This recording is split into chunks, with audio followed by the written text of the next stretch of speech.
Sometimes the jobs nobody wants are the ones that change everything.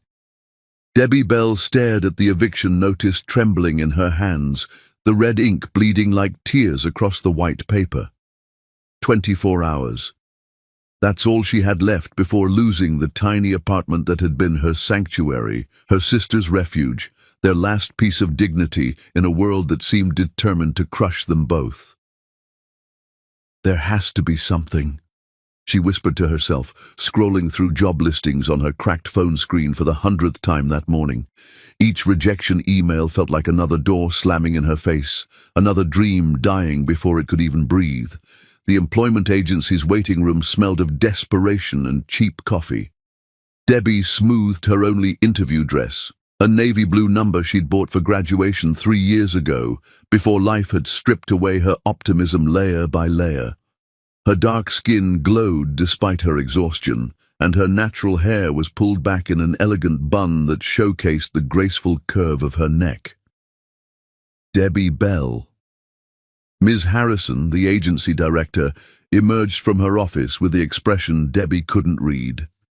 In her 50s, with silver hair and tired eyes, she'd seen enough broken dreams to fill a cemetery. "I have one position left," Ms. Harrison said, settling behind her desk. "But I must warn you, it's the job everyone refuses." Debbie leaned forward, her heart hammering against her ribs. "I'll take it." "You haven't heard the details yet." "I don't care." The words came out fierce, desperate. "My sister needs surgery, and I'm about to be homeless. Whatever it is, I'll take it." Ms. Harrison studied her with something that might have been admiration. "Live-in domestic position, Potomac Heights estate. The pay is—" She paused, sliding a paper across the desk. "Generous." Debbie's eyes widened at the number. It was more than generous. It was life-changing. "What's the catch?" "The employer is difficult. Darren Preece. You've probably heard of him."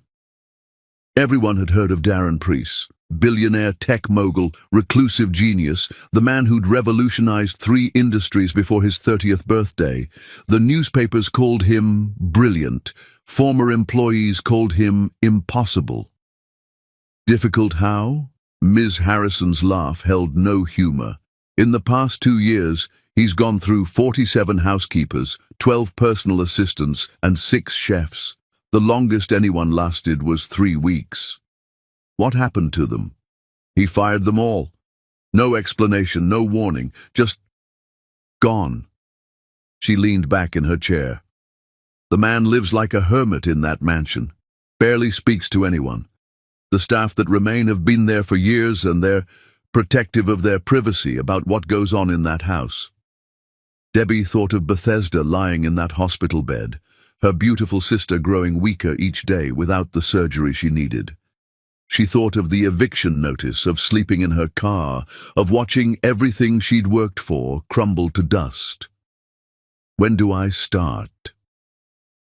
3 hours later, Debbie stood before wrought iron gates that seemed to stretch toward heaven itself.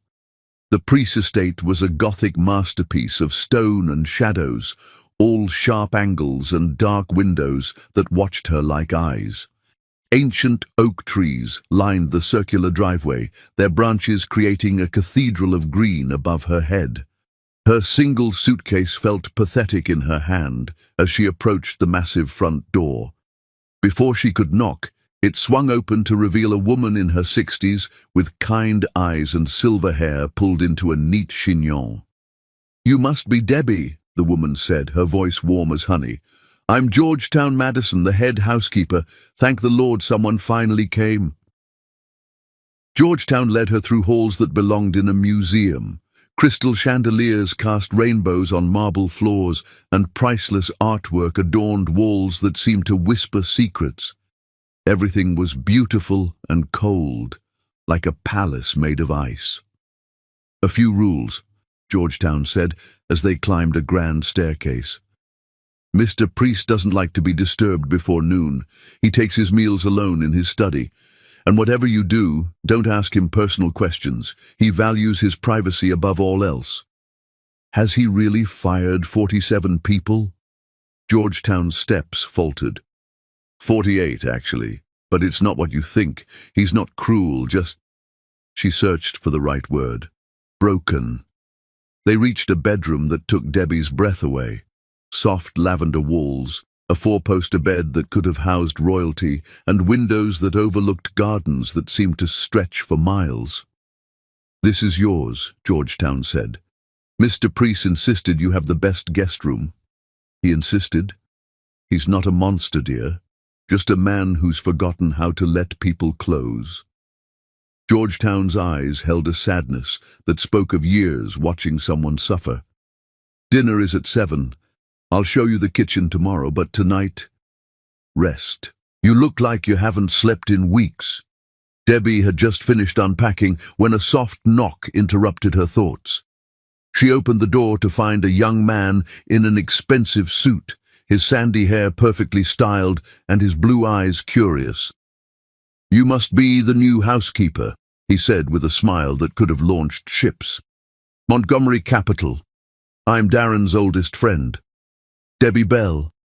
She shook his outstretched hand, noting the genuine warmth in his grip. "Brave of you to take this job. Or desperate." His smile softened the words. "Either way, I'm glad you're here. He needs Montgomery." The voice cut through the air like a blade, deep and commanding. Debbie turned toward the sound and forgot how to breathe. Darren Priest stood at the end of the hallway like something carved from marble and midnight. Tall and broad-shouldered, he moved with the predatory grace of a man accustomed to owning everything he surveyed. His dark hair was slightly tousled, as if he'd been running his hands through it, and his Arctic blue eyes held depths that seemed to go on forever. But it was the anguish in those eyes that stopped her heart.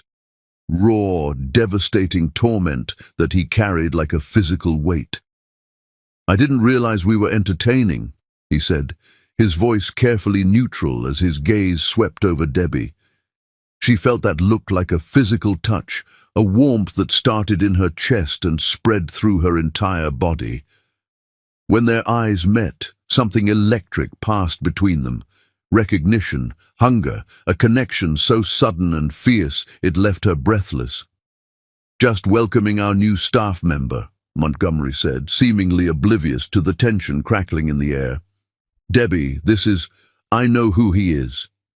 Debbie found her voice, proud that it didn't shake. "Mr. Priest." Darren stepped closer, and she caught his scent, expensive cologne mixed with something uniquely him that made her pulse race. He was even more beautiful up close, all sharp cheekbones and sensual mouth, but those eyes held enough sorrow to drown in. "Miss Bell." Her name on his lips sounded like a prayer. "I trust Georgetown has shown you to your room?" "Yes, sir. It's beautiful. Thank you." Something flickered across his face at her politeness. "Tomorrow you'll begin your duties. Georgetown will explain everything." He turned to leave, then paused, glancing back at her with an expression she couldn't read. "Ms. Bell, welcome to my home." The way he said home made it sound like a prison. As his footsteps faded down the marble hallway, Debbie realized she was holding her breath. Montgomery was watching her with knowing eyes. "Well," he said softly, "this is going to be interesting." That night, as rain painted patterns on her bedroom windows, Debbie lay awake thinking about steel blue eyes and the way a stranger's pain had reached straight into her heart. She'd taken this job to save her sister, to save herself. She had no idea she was about to save someone else entirely. Outside her window, in the master suite across the garden, Darren Priest stood watching the rain and thinking about warm brown eyes that had seen straight through his carefully constructed walls. For the first time in 5 years, he wasn't thinking about the past. He was thinking about tomorrow. Chapter 2. The Fortress of His Heart.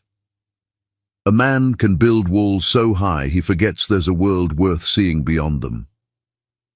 Dawn crept through the estate like a whispered secret, painting the marble floors in shades of gold and rose. Debbie woke to the sound of silence, a silence so complete it felt alive, pressing against her skin like velvet. In her old apartment, mornings had been chaos. Traffic, neighbors arguing, sirens wailing. Here, even the birds seemed to sing in hushed tones, as if afraid to disturb the sleeping palace. She dressed quickly in her simple black uniform, her reflection in the ornate mirror looking small and uncertain. The girl staring back at her had no idea she was about to spend the day discovering that sometimes the most beautiful cages are the ones we build for ourselves. Georgetown was already in the kitchen when Debbie arrived, her silver hair catching the morning light as she moved with practiced efficiency. The kitchen was a chef's dream, all marble countertops and copper pots, with windows that overlooked gardens so perfect they seemed painted. "Good morning, dear," Georgetown said, handing her a cup of coffee that smelled like heaven. "Sleep well?"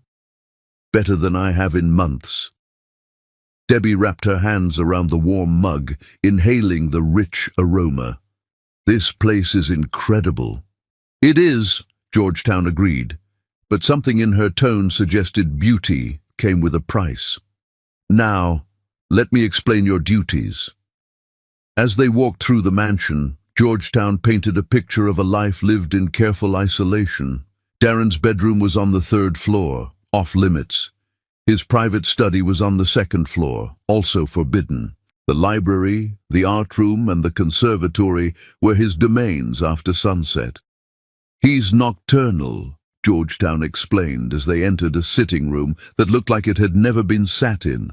"Sleeps until noon, works until dawn, like a beautiful ghost haunting his own home." "What happened to him?" Debbie asked, running her fingers along a piano that gleamed like black water. "Montgomery said he was broken."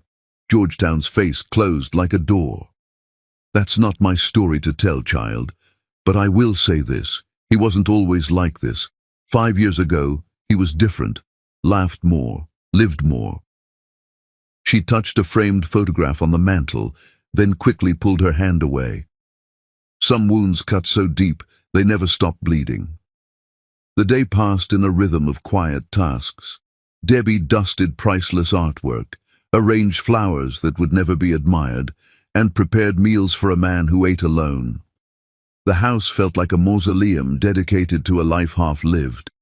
But there were signs of hidden kindness, small gestures that spoke of a heart still beating beneath the ice. The finest towels had been placed in her bathroom. A note on her dresser informed her that her sister's hospital bills had been paid in full, signed only with the initial D. When she asked Georgetown about it, the older woman just smiled knowingly. "He has his ways of taking care of people," Georgetown said. "He just doesn't want credit for it." As afternoon faded into evening, Debbie found herself drawn to the library. Georgetown had mentioned it was Darren's sanctuary after dark, but the golden hour light streaming through the tall windows made it irresistible. Floor-to-ceiling shelves held leather-bound treasures, and a reading nook by the fireplace looked like something from a fairy tale. She was reaching for a volume of Neruda's poetry when a voice made her freeze. "That's one of my favorites." Darren emerged from the shadows like something conjured from her dreams. He wore dark jeans and a charcoal sweater that clung to his broad shoulders, his hair slightly mussed as if he'd just woken up. But it was his eyes that captured her, those devastating Arctic blue eyes that seemed to see everything and trust nothing. "I'm sorry," she said, pulling her hand back from the shelf. "Georgetown said you used this room in the evenings. I didn't mean to intrude." "You're not intruding." He moved closer, and she caught that intoxicating scent again, sandalwood and something darker, more mysterious. "Do you enjoy poetry?" "I love it." The words came out breathless. Being this close to him did things to her pulse that should have been illegal. Pablo Neruda especially. His words are like prayers written in fire. he finished, his voice soft with something that might have been wonder. Their eyes met, and for a moment, the careful distance he maintained crumbled. She saw hunger there, loneliness, and something else, a recognition that made her heart race. "Yes," she whispered, exactly like that. He reached past her for the book, his arm brushing hers with contact that sent electricity shooting through her entire body. She inhaled sharply and he froze, his face inches from hers. "I should go," he said, but he didn't move. "Should you?" The question hung between them like a challenge. His gaze dropped to her lips, and she felt herself leaning toward him, drawn by a force stronger than gravity. Then he stepped back, the shutters falling over his eyes like armor sliding into place. "Enjoy the poetry, Miss Bell." He was gone before she could find her voice, leaving only the scent of sandalwood and the echo of her racing heart. Dinner was a solitary affair in the kitchen with Georgetown, who seemed to sense her distraction. "He's a good man," Georgetown said suddenly, not looking up from her soup. "Whatever you're thinking about him, and I can see you're thinking, remember that. Under all that ice, he's got the kindest heart I've ever known." "He paid for my sister's surgery," Debbie said. "Why would he do that for a stranger?" "Because he knows what it's like to watch someone you love suffer and be powerless to stop it." Georgetown's voice was heavy with old grief. "He's been carrying guilt for 5 years, punishing himself for something that wasn't his fault."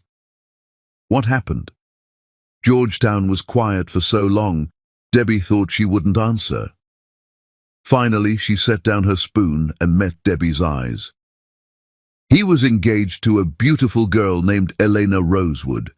Society princess, kind heart, the perfect match for a billionaire's son.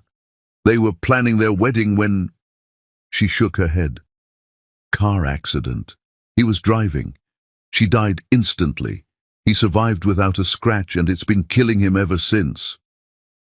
Debbie's heart shattered for the broken man upstairs. "He blames himself. Completely. Won't hear otherwise. Before Elena, he was warm, generous, full of life. He built these walls so high I sometimes wonder if he remembers there's a world outside them." That night, Debbie couldn't sleep. The house creaked and settled around her like a living thing, and her mind kept returning to steel blue eyes and the pain they carried. She found herself wandering the halls, drawn by some instinct she couldn't name. The library door was ajar, warm light spilling into the corridor like an invitation. She peered inside and saw him sitting in the window seat, staring out at the moonlit gardens. In his hand was a photograph, the same one Georgetown had touched earlier. "Couldn't sleep either?" His voice wasn't startled, as if he'd sensed her presence. She pushed the door open and stepped inside, her bare feet silent on the Persian rug. "I'm not used to so much quiet," she said. "In my old neighborhood, something was always happening. Sirens, music, people arguing or laughing. Here it's so peaceful, it's almost lonely." He looked at her then, really looked. His gaze taking in her simple cotton nightgown and the way her hair fell in soft waves around her shoulders. She felt beautiful under that look, cherished in a way she'd never experienced. "Loneliness is a choice," he said finally. "I chose it." "Why?" He held up the photograph, a stunning blonde woman with bright eyes and a radiant smile. "Elena. She was everything good in this world, and I killed her." "No." The word came out fierce, surprising them both. "You didn't kill her. Accidents happen. Tragedy happens. But survival isn't a crime, and living isn't a betrayal." Something cracked in his expression, a hairline fracture in the ice. "You don't understand. She was perfect, and I was reckless.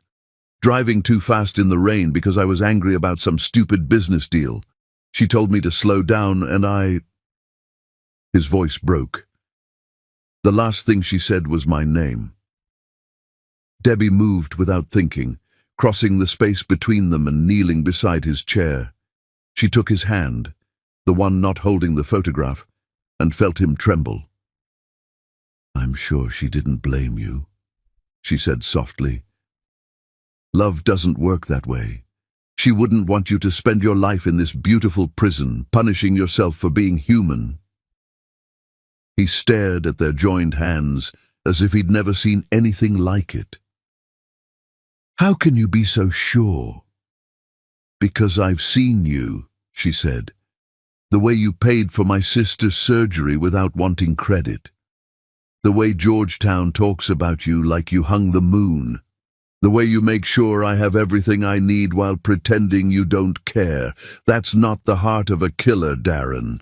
That's the heart of a man who loves so deeply he's afraid of hurting anyone else." When he looked at her, his eyes were bright with unshed tears. "You see too much. I see someone worth saving." The silence stretched between them, charged with possibility. His thumb traced across her knuckles, and she felt herself falling into those blue depths. "Debbie," he whispered, her name a prayer on his lips. "Yes. Thank you for seeing me." She stayed with him until dawn painted the sky pink, neither of them speaking, her hand in his, as he finally let himself grieve. When Georgetown found them there, asleep in each other's company, she simply smiled and tiptoed away. Some walls, she thought, were meant to fall. Chapter 3. Cracks in the Ice. Thunder has a way of revealing the storms we carry inside. The tempest arrived like an uninvited guest, rolling across the Virginia sky with the fury of the gods themselves. Debbie woke to the sound of rain lashing against her windows and wind howling through the estate's ancient bones. Lightning split the darkness in violent flashes, illuminating her room in stark black and white before plunging it back into shadow. She'd been at the Priest estate for a week now, 7 days of carefully choreographed interactions with a man who seemed determined to maintain his distance even as his eyes followed her every movement. 7 days of stolen glances and conversations that danced around the edges of something neither of them dared name. But tonight felt different. Tonight felt electric with more than just the storm. The digital clock read 2:47 a.m. when she heard it, a sound that made her blood freeze in her veins. A cry, raw and desperate, echoing through the halls like a wounded animal in pain. It came again, and this time she recognized the voice. Darren. Without thinking, she threw on her robe and padded barefoot through the corridors, following the sound to its source. The master wing was forbidden territory, but the anguish in that cry shattered every rule Georgetown had given her. His bedroom door was slightly ajar, warm light spilling into the hallway. Through the gap, she could see him thrashing in a bed that could have housed a small army, his powerful body tangled in sheets that looked like silk clouds. His dark hair was damp with sweat, and even in sleep his face was contorted with an agony that took her breath away. "No!" he moaned, his voice breaking. "Elena, please! I'm sorry! I'm so sorry!" Lightning illuminated his face as another cry tore from his throat, and Debbie's heart shattered completely. This was raw, primal grief, the kind that lived in your bones and poisoned your dreams. She pushed the door open and stepped inside.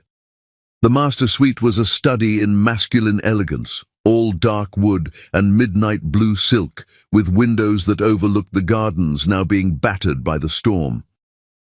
But she barely noticed the luxury. Her entire focus was on the man destroying himself with guilt, even in sleep. "Darren," she whispered, approaching the bed slowly. "Darren, wake up." He thrashed harder, caught in the nightmare's grip. "Should have been me. Should have been me." "Darren." She sat on the edge of the mattress, her hand hovering over his shoulder. "You're dreaming. Come back to me." Her touch seemed to anchor him. His eyes flew open, wild and unfocused, and for a moment he looked like a lost child rather than a powerful billionaire. When he saw her, confusion flickered across his features. "Debbie." His voice was hoarse, broken. Why are you here?" "You were having a nightmare," she said softly, her hand still resting on his shoulder. She could feel the heat of his skin through the thin cotton of his t-shirt, could feel the rapid beating of his heart. "I heard you from my room." Embarrassment flooded his face and he tried to pull away. "You shouldn't be here. This isn't appropriate." "Stop!" She tightened her grip, refusing to let him retreat. "Don't you dare apologize for being human. Don't you dare be ashamed of grieving someone you loved." Thunder crashed overhead, and he flinched as if the sound was a physical blow. She saw it then, the fear hidden beneath all that control. He was terrified of storms because storms had taken everything from him. "It was raining that night," he whispered, his eyes distant. "Just like this. She said we should wait, that the roads were too dangerous. But I was angry about the Peterson merger falling through, and I thought I knew better. I always thought I knew better." "Tell me about her," Debbie said, settling more comfortably on the bed. "Tell me about Eleanor." For a moment she thought he would refuse. Then an emotion in her eyes, compassion maybe, or simple human kindness, seemed to break the last of his resistance.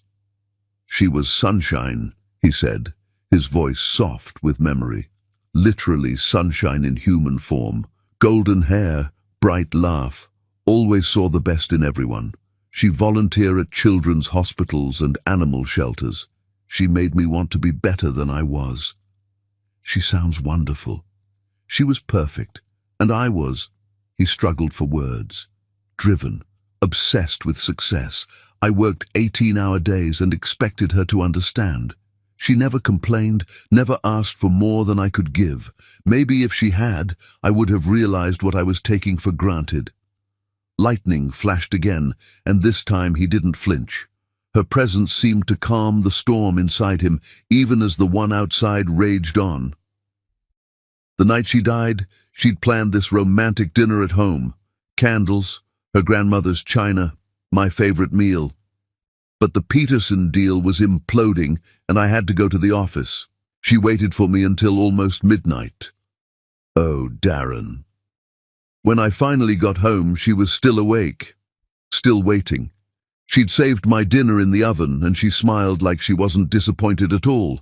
That's when I knew I had to make it up to her, so I suggested we drive to our favorite spot overlooking the city.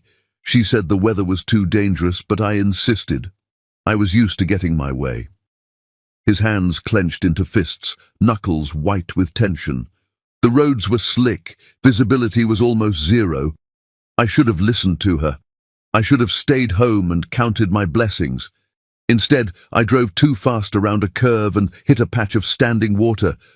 The car hydroplaned. "It was an accident," Debbie said firmly. "A tragic, terrible accident, but not murder. The car flipped 3 times before hitting a tree. I woke up in the hospital with minor bruises. She never woke up at all." Tears ran down his face like rain on windows. The last thing she said was, "I love you, be careful." And I killed her for it. Debbie felt her own tears falling as she reached for him, pulling his head against her shoulder. He resisted for a moment, then collapsed against her like a dam finally breaking. His arms went around her waist, holding her so tightly it almost hurt, and she felt 5 years of grief pouring out of him in waves. "I'm so sorry," she whispered, stroking his hair. "I'm so sorry you've been carrying this alone." They stayed like that as the storm raged outside, her holding him while he finally let himself feel everything he'd been running from. When the tears finally stopped, he didn't pull away. Instead, he lifted his head to look at her, his eyes raw but somehow clearer than she'd ever seen them. "Why are you here?" he asked. "In my room? In my house? In my life? Why aren't you running from the broken man who can't even sleep without falling apart?" "Because," she said, cupping his face in her hands, "broken doesn't mean worthless. It means human, and you're the most beautifully human person I've ever met." Before she could lose her nerve, she leaned down and pressed her lips to his forehead, a soft benediction that tasted like forgiveness. He inhaled sharply, his hands tightening on her waist. "Debbie," he breathed, her name a prayer and a plea. "I'm here," she whispered against his skin. "I'm not going anywhere." She meant to leave after he fell back asleep, but somehow dawn found them curled together on his massive bed. Her still in her robe, him holding her like she was the only thing keeping him anchored to the world. Georgetown found them there and simply smiled, leaving fresh coffee and croissants on the nightstand before tiptoeing away. The next morning brought Montgomery Capital bearing coffee and concern. He found Debbie in the kitchen with Georgetown, both women wearing the secretive smiles of those who'd witnessed something beautiful. "How is he?" Montgomery asked without preamble.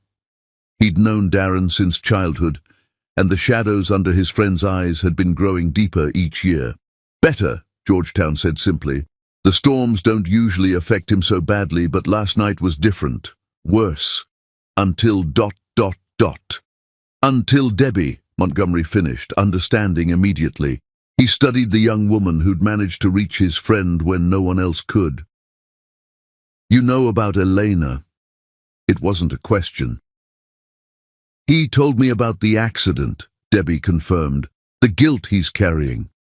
Montgomery's expression grew thoughtful. "Did he tell you about the aftermath? How he blamed himself so completely he gave up everything that brought him joy? The music, the art, the company of friends? How he turned this beautiful home into a monastery dedicated to self-punishment?" "He's afraid," Debbie said quietly. "Afraid of caring again because caring means risking loss." "Exactly. And you, my dear, are the first person in 5 years to make him forget that fear, even for a moment." Montgomery stayed for lunch, regaling them with stories of Darren before the accident, a man who laughed easily, loved deeply, and dreamed in colors instead of shadows. As he spoke, Debbie began to understand the magnitude of what grief had stolen from the world. "He was going to propose to Elena that night," Montgomery revealed as he prepared to leave. "Had the ring in his pocket and everything. Sometimes I think he blames himself not just for her death, but for all the life they never got to live together." That afternoon, while Darren worked in his study, Debbie began a new ritual. She left small notes around the house, in books he might read, beside his coffee cup, tucked into the piano bench where he sometimes sat to stare at the keys he no longer played. "The music in you is still there, waiting to be heard again." Elena's love didn't die with her. It lives in every kindness you show. Healing doesn't dishonor the past. It honors the future she wanted for you.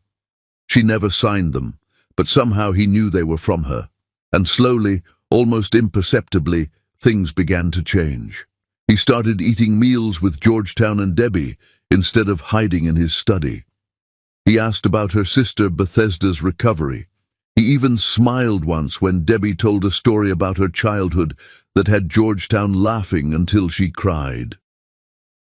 But it was the night she fell ill that everything truly shifted.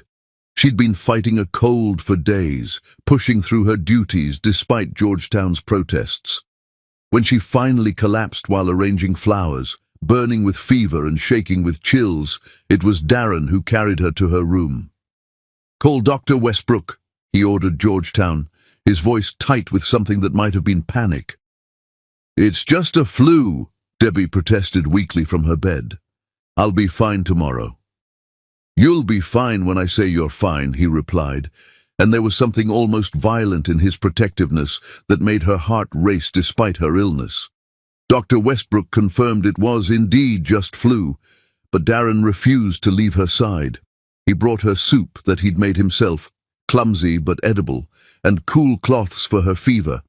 When she was too weak to hold a cup, he helped her drink water, his strong hands infinitely gentle.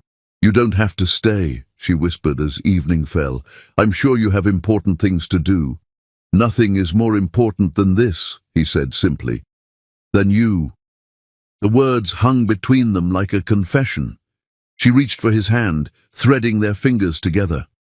"Darren." "Rest," he said, bringing their joined hands to his lips and pressing a soft kiss to her knuckles. "I'll be here when you wake up." She did wake up, several times throughout the night, and each time he was there, reading in the chair beside her bed, or simply watching her with an expression so tender it took her breath away. Once, she woke to find him asleep in the chair, still holding her hand, and she realized something that made her heart soar and terrify her in equal measure. She was falling in love with him, and from the way he looked at her, the way he touched her, the way he'd opened his heart to her in the darkness of that storm-torn night, she was beginning to believe he might be falling too. The ice around his heart was cracking, letting in light for the first time in 5 years. And Debbie was that light. Chapter 4. Dancing in the Moonlight. Some nights are ordinary, and some nights change everything. The trick is recognizing which is which before it's too late. The Priest estate had been transformed into something from a fairy tale, all glittering lights and whispered elegance. Crystal chandeliers cast rainbow prisms across marble floors, white roses cascaded from every surface like fallen stars, and the air hummed with the kind of anticipation that only comes before something magical. Debbie stood at her bedroom window, watching the preparation for Darren's annual charity gala unfold below. Staff members she'd never seen before moved like dancers across the grounds, setting up a stage in the garden and draping silk around anything that would hold still long enough. It was beautiful and intimidating in equal measure, a reminder that Darren's world was one of power and privilege, while hers was built on struggle and hope. "It's something, isn't it?"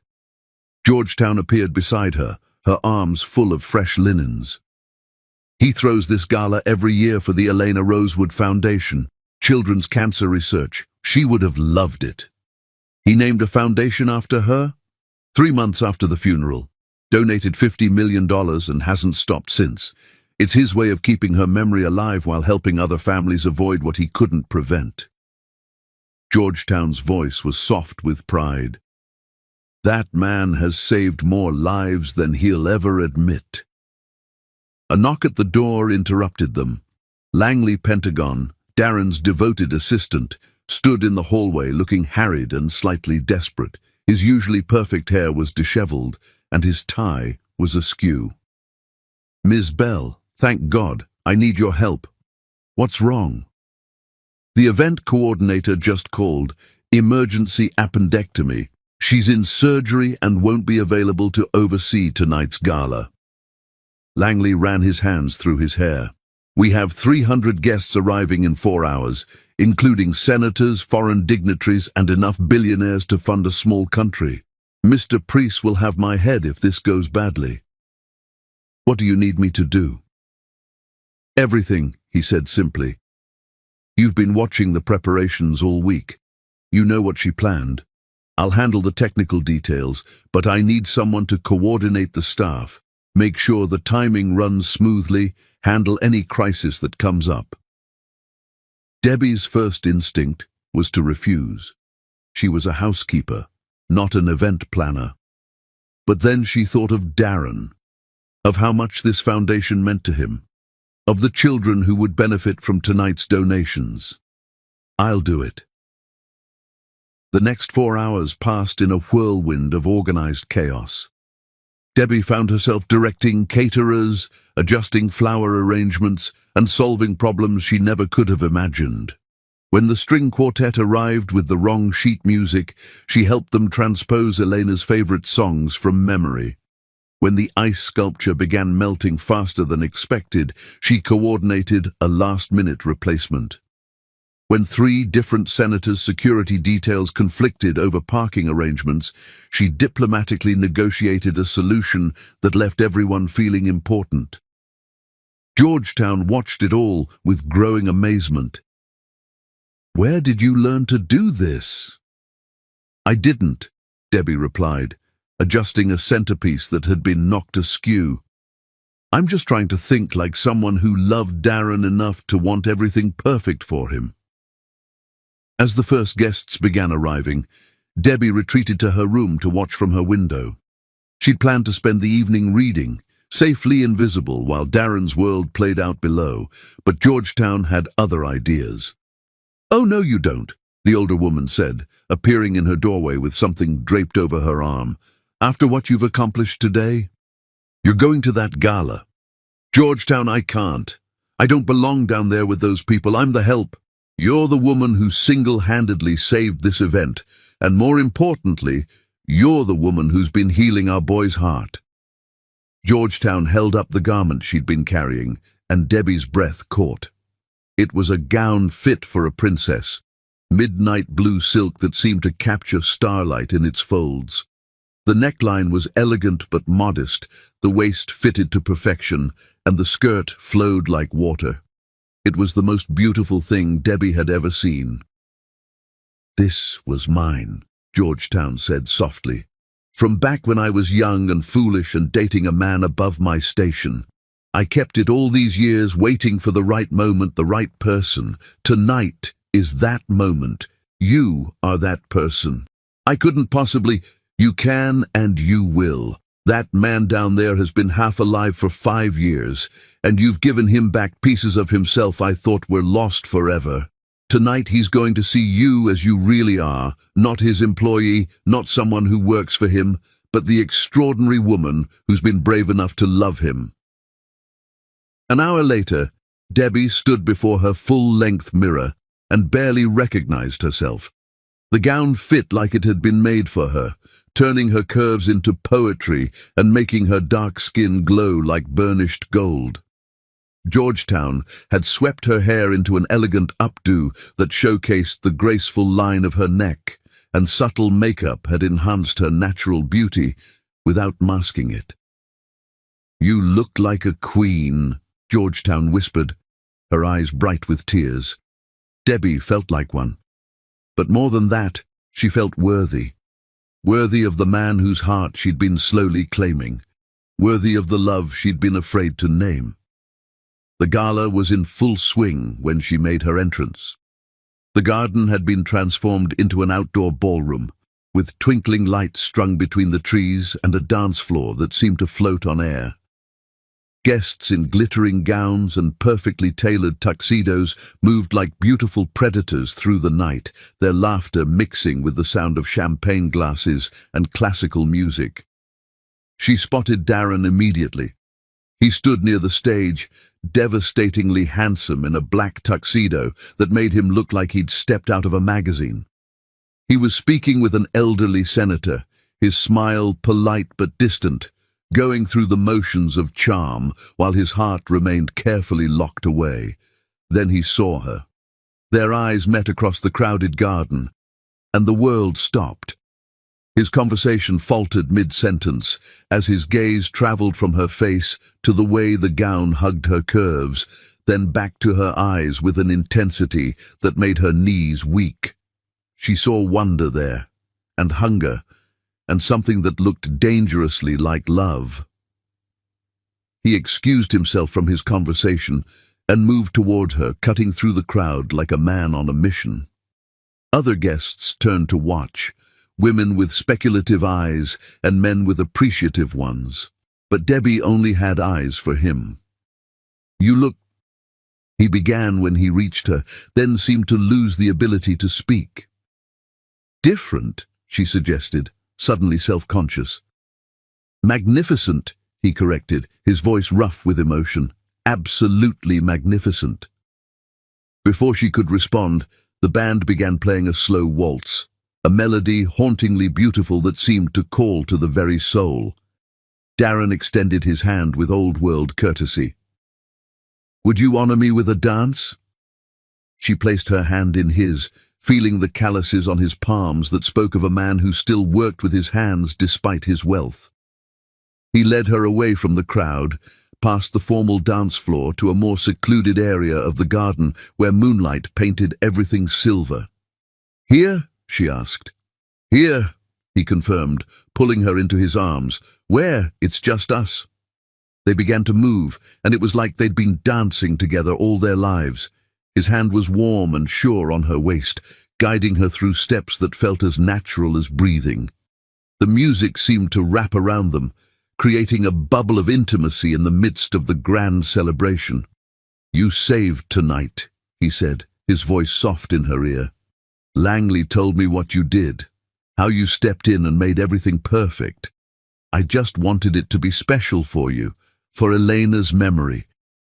Something shifted in his expression, a softening that made her heart race. "Do you know what Elena would have said if she could see you tonight?" "What?" "She would have said you're exactly what I needed." His thumb traced along her spine, sending shivers of pleasure through her entire body. She would have been right. They danced in silence for a moment, lost in each other's eyes. The rest of the world had faded away. There were no guests, no expectations, no painful past or uncertain future. There was only this moment, this man, this perfect bubble of connection. "Debbie," he whispered, and her name on his lips sounded like music. "Yes?" "I need you to know something." He pulled her closer until she could feel the warmth of his body through his tuxedo, could smell his intoxicating scent mixed with night-blooming jasmine. "These past weeks, you've given me something I thought I'd lost forever." "What's that?" "Hope." His forehead touched hers, their breaths mingling in the moonlight. "Hope that maybe I can be more than my grief. Maybe I can be worthy of what? Of you." The words hung between them like a promise. She could see the vulnerability in his eyes, the fear of loving again warring with the need to be whole. Without thinking, she reached up to cup his face, her thumb tracing the sharp line of his cheekbone. "Darren," she breathed. He was leaning down, his lips a breath away from hers, when a voice cut through the night like a blade. "Well, well, isn't this intimate?" They sprang apart as if burned, turning toward the source of the interruption. A woman emerged from the shadows, tall, blonde, and beautiful in the way that suggested expensive maintenance. Her red dress was cut to perfection. Her jewelry could have funded a small nation, and her smile held all the warmth of Arctic wind. "Arlington," Darren said, his voice carefully neutral. "I didn't expect to see you here." Arlington Embassy moved toward them with predatory grace, her calculating eyes taking in every detail of Debbie's appearance. "Darling, you know I never miss your little charity events, though I must say the entertainment this year is interesting." The way she said entertainment made it clear she considered Debbie exactly that, a temporary amusement for a grieving man. "Arlington Embassy," Darren said formally. "Meet Debbie Bell." "Oh, I know exactly who she is," Arlington purred, extending a perfectly manicured hand. "The new housekeeper. Though I must say, Georgetown's uniform policy has certainly evolved." The insult was delicately delivered, but unmistakable. Debbie felt the magic of the evening draining away like water through her fingers. "It's a pleasure to meet you," Debbie said politely, refusing to let this woman see how deeply the barb had cut. "I'm sure it is."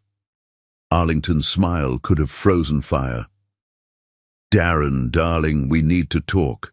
About the Rosewood merger, among other matters. Privately." The way she said privately left no doubt that Debbie was being dismissed. But it was the name Rosewood that hit like a physical blow.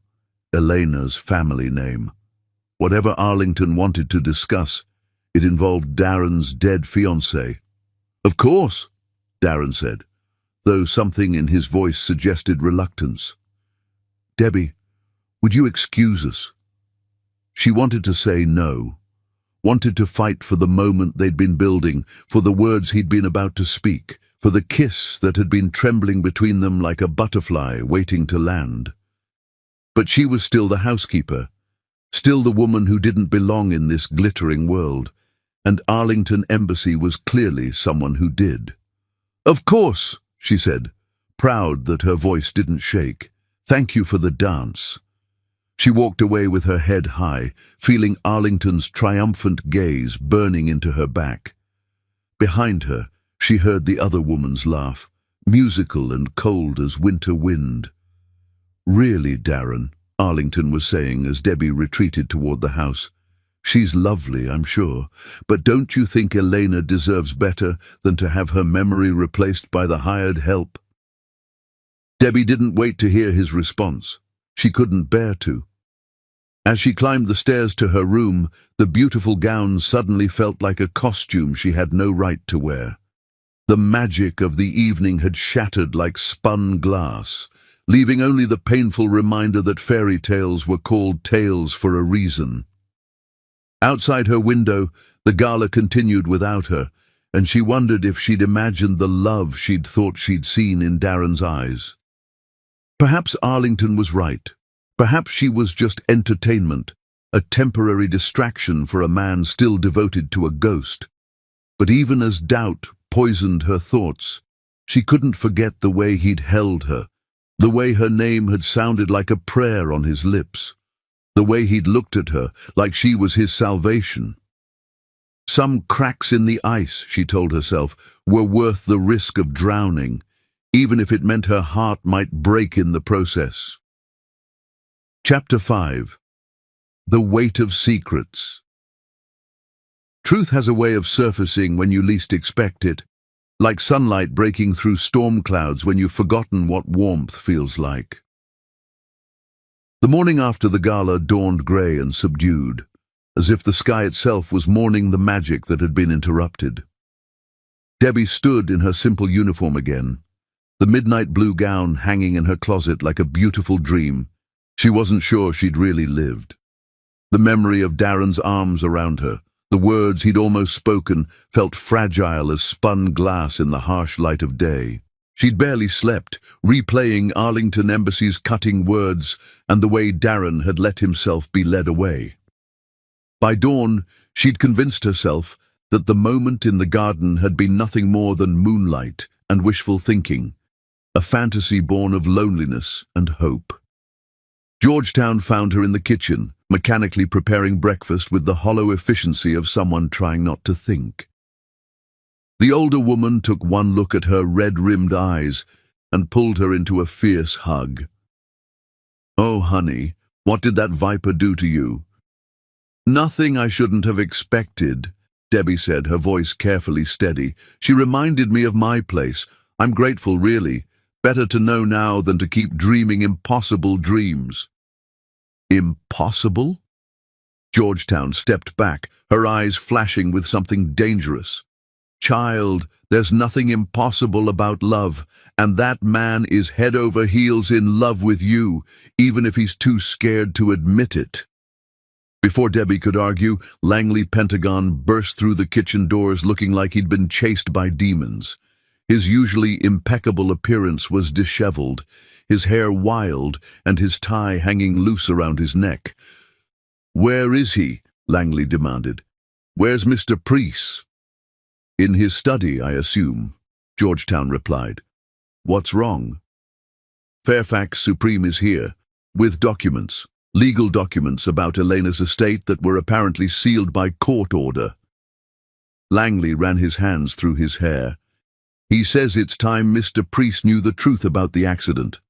The blood drained from Debbie's face. "What truth?" "I don't know, but Fairfax looked like he was attending a funeral. Whatever's in those files, it's going to destroy what's left of Mr. Priest's peace of mind." Without thinking, Debbie stripped off her apron and headed for the stairs. Georgetown caught her arm. "Where are you going?" "To be with him. He shouldn't face this alone." "But No. Debbie's voice was firm, her brown eyes blazing with determination. I don't care about propriety or class differences or anything else. That man upstairs is hurting, and he needs someone who loves him to hold his hand while his world falls apart. Again, Georgetown smiled through her tears. There's my fierce girl. Go to him. Debbie climbed the stairs 2 at a time, her heart hammering against her ribs. The study door was closed, but she could hear voices inside, Darren's low baritone and another man's careful legal tones. She knocked softly and entered without waiting for permission. Darren sat behind his massive mahogany desk like a king under siege, his face pale and his hands clenched into fists. Across from him sat a distinguished man in his 60s with silver hair and kind but weary eyes, obviously Fairfax Supreme, the family lawyer who'd been carrying secrets for 5 years. Both men looked up when she entered. Fairfax's eyebrows rose in polite surprise, but Darren's expression was unreadable. Ms. Bell, Darren said carefully, this is a private meeting. I know. She moved to stand beside his chair, her hand coming to rest on his shoulder. But you don't have to face private pain alone anymore. For a moment, she thought he would ask her to leave. Then his hand came up to cover hers, his fingers intertwining with hers like he was drowning and she was his lifeline. Fairfax Supreme, meet Debbie Bell, Darren said quietly. Debbie, this is the man who's been keeping Elena's secrets for longer than anyone should have to. Fairfax studied her with the keen eyes of someone who'd spent decades reading people. Whatever he saw seemed to satisfy him, because he nodded slowly. Ms. Bell, I'm glad you're here. What I'm about to tell Mr. Priest, well, it's the kind of truth that changes everything. He'll need someone who cares about him to help process it. What truth? Darren asked, his voice barely above a whisper. Fairfax opened the thick folder he'd brought and pulled out a medical report. His hands shook slightly as he placed it on the desk. The autopsy report on Elena, the real one, not the preliminary findings that were released to the family. Darren's grip on Debbie's hand tightened until it was almost painful. What do you mean, the real one? Elena didn't die from injuries sustained in the car accident, Fairfax said gently. She suffered a massive brain aneurysm, a congenital defect that had existed since birth. It ruptured while you were driving, causing her to lose consciousness instantly. That's why she couldn't respond when you tried to wake her after the crash. She was already gone. The silence in the room was deafening. Debbie felt Darren's whole body go rigid, his breathing becoming shallow and rapid. What are you saying? Darren's voice was barely human. I'm saying the accident didn't kill her, son. The aneurysm did. Even if you'd been sitting safely at home, even if she'd been in the best hospital in the world, surrounded by the finest doctors, she would have died. There was nothing anyone could have done. Debbie watched the color drain completely from Darren's face as the words sank in. 5 years of guilt, 5 years of self-imposed exile, 5 years of believing he was a murderer, all built on a lie. But she was talking to me. She said my name right before the aneurysm ruptured, yes. The medical examiner estimates she died within seconds of losing consciousness. She felt no pain from the crash, Mr. Priest. She was already at peace. Darren's hands began to shake. Why didn't you tell me this 5 years ago? Fairfax's face crumpled with old regret. Elena's father requested the report be sealed. He was dealing with his own grief and guilt. He knew about the family history of aneurysms, but never told Elena because he didn't want her to live in fear. When she died, he couldn't bear the thought of you knowing that he'd essentially condemned his daughter to death by keeping silent. So he let me believe I killed her instead, Darren said, his voice hollow. He thought it would be easier for you to blame yourself for a tragic accident than to blame him for a genetic time bomb. He was wrong, obviously. But grief makes people do incomprehensible things. Debbie felt tears streaming down her face as she watched the man she loved grapple with this earth-shattering revelation. All those nights of nightmares, all that self-imposed isolation, all that beautiful life wasted on guilt that was never his to carry. She was dying anyway, Darren whispered, more to himself than to them. All this time, she was dying anyway. Yes, Fairfax confirmed gently. And according to the doctors who reviewed the case, she died peacefully. No pain, no fear. One moment she was with the man she loved, the next she was simply gone. Something broke in Darren then, not the shattering of more pain, but the cracking open of a prison he'd built around his own heart. He buried his face in his hands and wept, but these tears were different from the ones Debbie had witnessed during the storm. These were tears of release, of 5 years of agony finally flowing out of him like poison from a wound. Debbie knelt beside his chair, wrapping her arms around him as he sobbed. "It's okay," she whispered. "It's okay to let it go now. It was never your fault. It was never your fault." Fairfax quietly gathered his papers and slipped from the room, leaving them alone with the truth that had finally set them free. When the tears finally stopped, Darren lifted his head to look at her. His eyes were red and swollen, but for the first time since she'd known him, they weren't haunted. The shadows that had lived there for 5 years were finally lifting. "I'm not a murderer," he said wonderingly, as if testing the words. "You never were," she replied firmly. "You were just a man who loved someone so much that you'd rather carry the weight of the world than let her memory suffer." He cupped her face in his hands, his thumbs tracing the tears on her cheeks. "Do you know what this means?" "What?" "It means I'm free to love again, free to love you." Before she could respond, his lips found hers in a kiss that tasted of salt and redemption and promises yet to be made. It was soft at first, tentative, as if he couldn't quite believe he was allowed to have this. But when she kissed him back with all the love she'd been hiding in her heart, he deepened it, pouring 5 years of pent-up emotion into the connection between them. When they finally broke apart, both breathless, he rested his forehead against hers. "I love you," he whispered, the words falling between them like benedictions. "God help me, I think I've loved you since that first night when you saw straight through all my walls and refused to be afraid of what you found."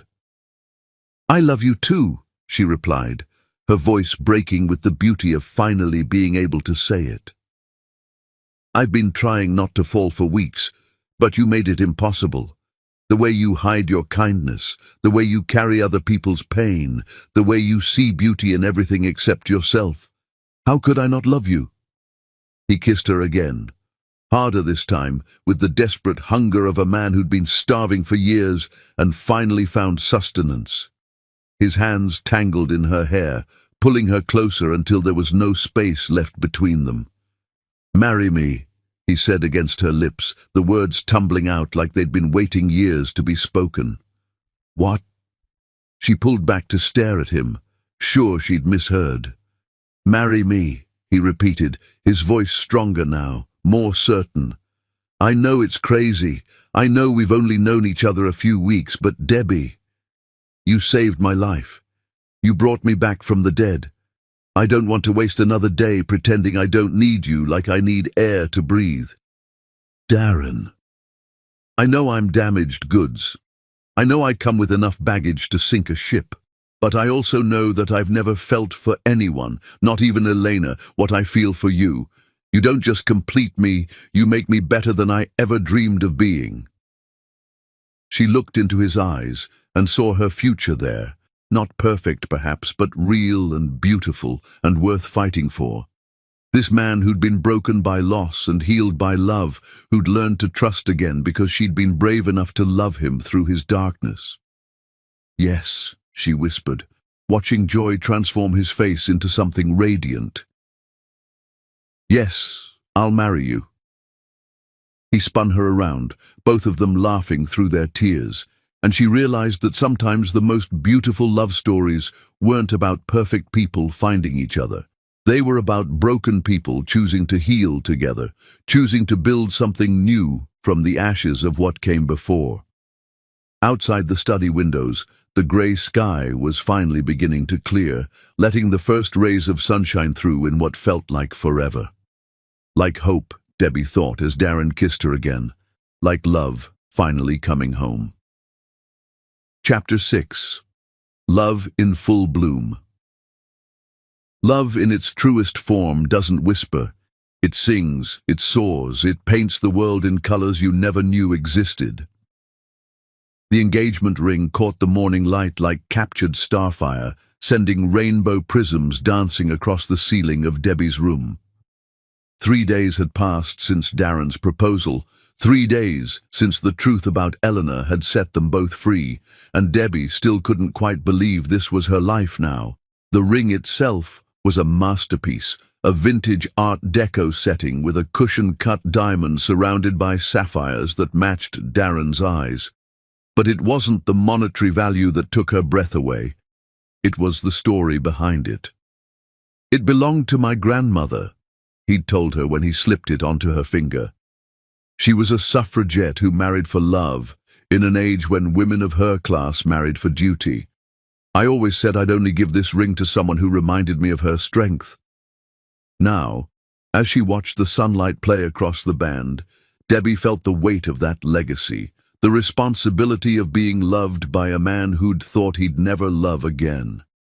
A soft knock interrupted her reverie. "Come in," she called, expecting Georgetown with breakfast. Instead, Darren himself appeared in her doorway, devastatingly handsome in dark jeans and a cream cashmere sweater that made his eyes look like Arctic ice.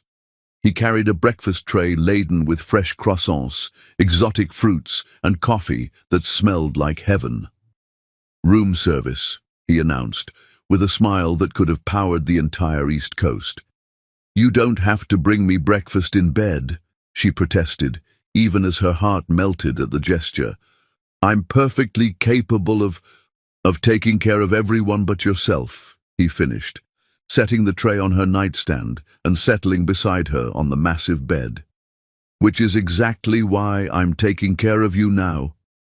He fed her strawberries with his fingers, each bite an exercise in sensual torture that made her blood sing. When juice ran down her chin, he leaned forward to kiss it away, his lips warm and soft against her skin. "Darren," she breathed, her voice already husky with desire. "I love the way you say my name," he murmured against her throat, pressing kisses along the graceful line of her neck. "Like it's something precious." "It is precious. You are precious." He pulled back to look at her, his eyes dark with emotion. "I have something for you. Besides breakfast. You don't need to give me anything else. You've already given me everything. This is different." He reached into his pocket and pulled out a small velvet box, different from the ring box, older somehow. This belonged to Eleanor. Debbie's breath caught. "Darren, I can't." "Yes, you can." His voice was gentle but firm. "She would have wanted you to have it. Before she died, Elena made me promise that if anything ever happened to her, I wouldn't let grief destroy me.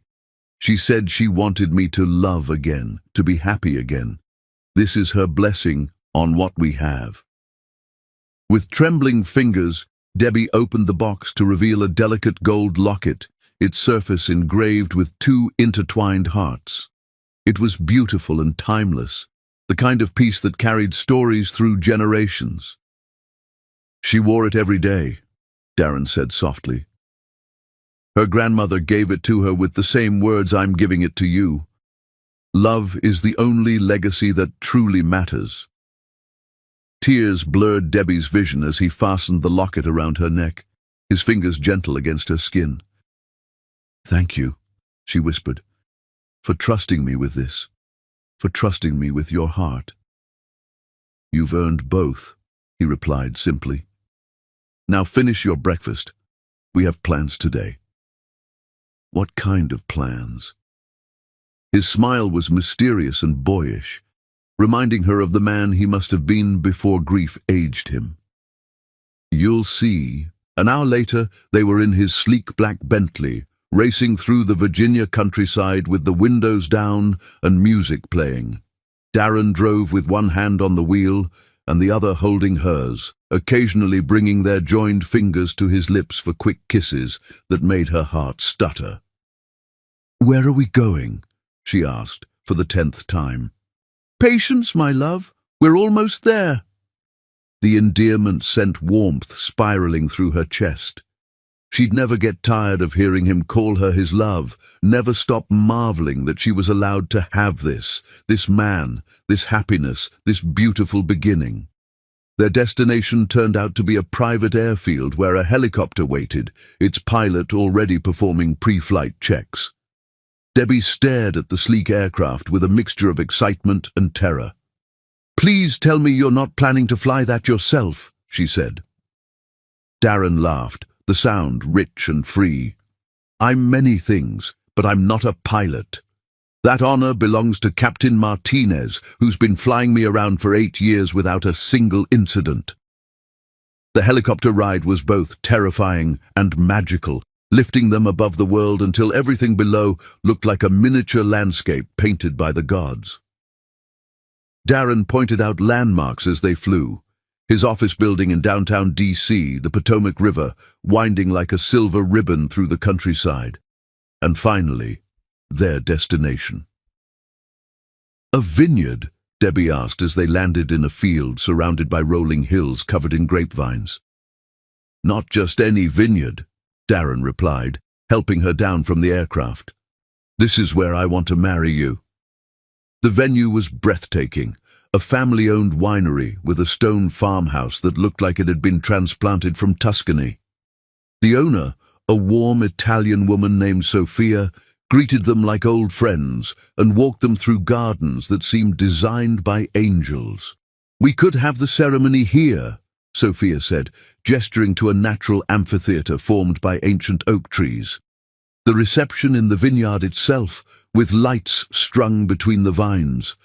Very romantic, very magical. "What do you think?" Darren asked Debbie, but she was speechless. It was perfect, rustic but elegant, intimate but grand, the kind of place where fairy tale weddings actually happened.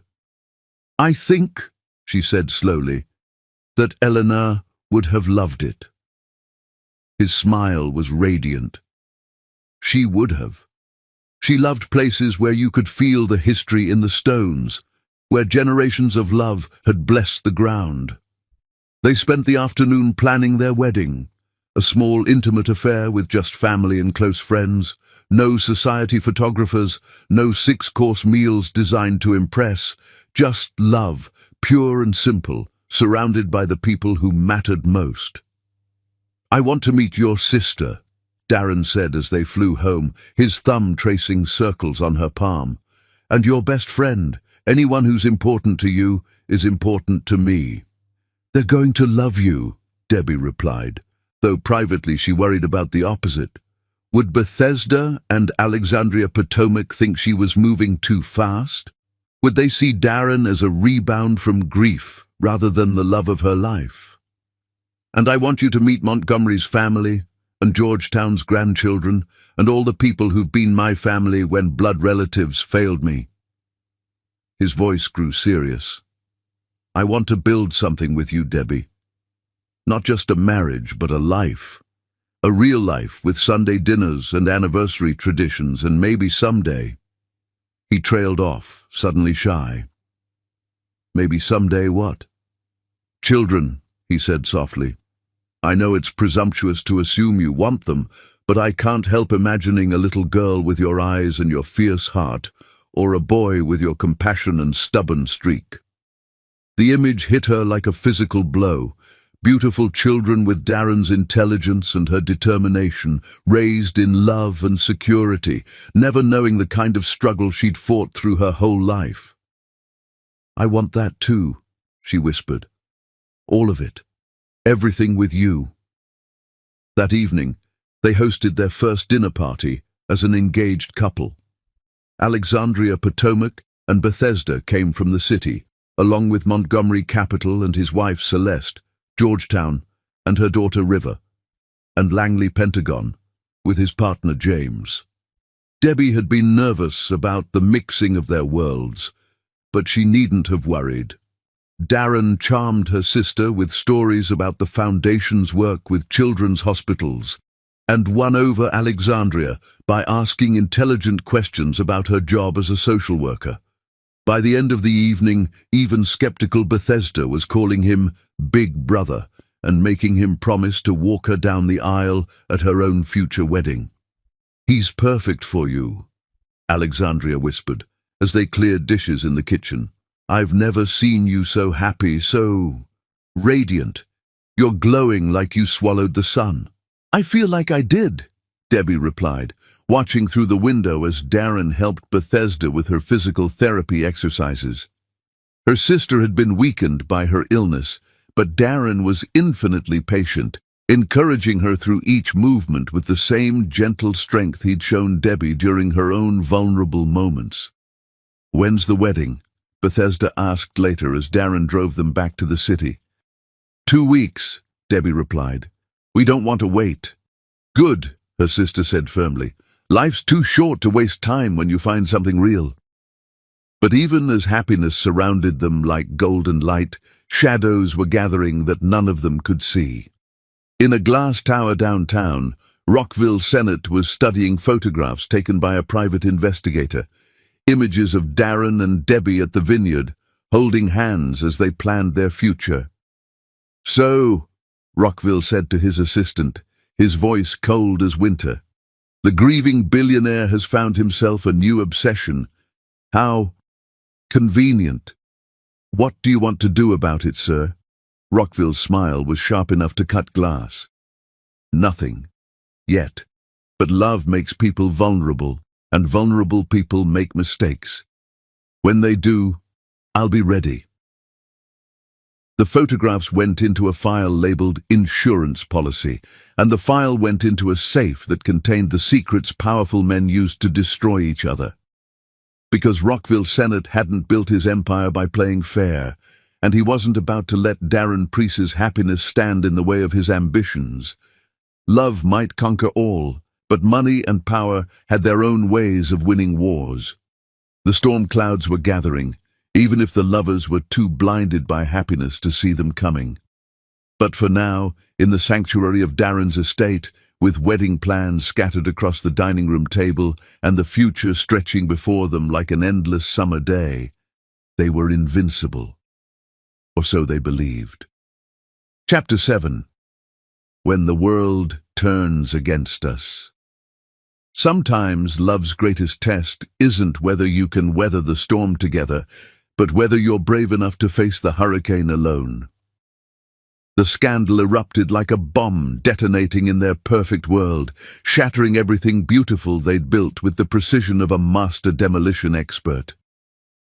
Debbie woke to the sound of her phone buzzing incessantly against the nightstand, the screen lit up with dozens of missed calls and text messages that made her blood turn to ice. The first headline made her stomach drop.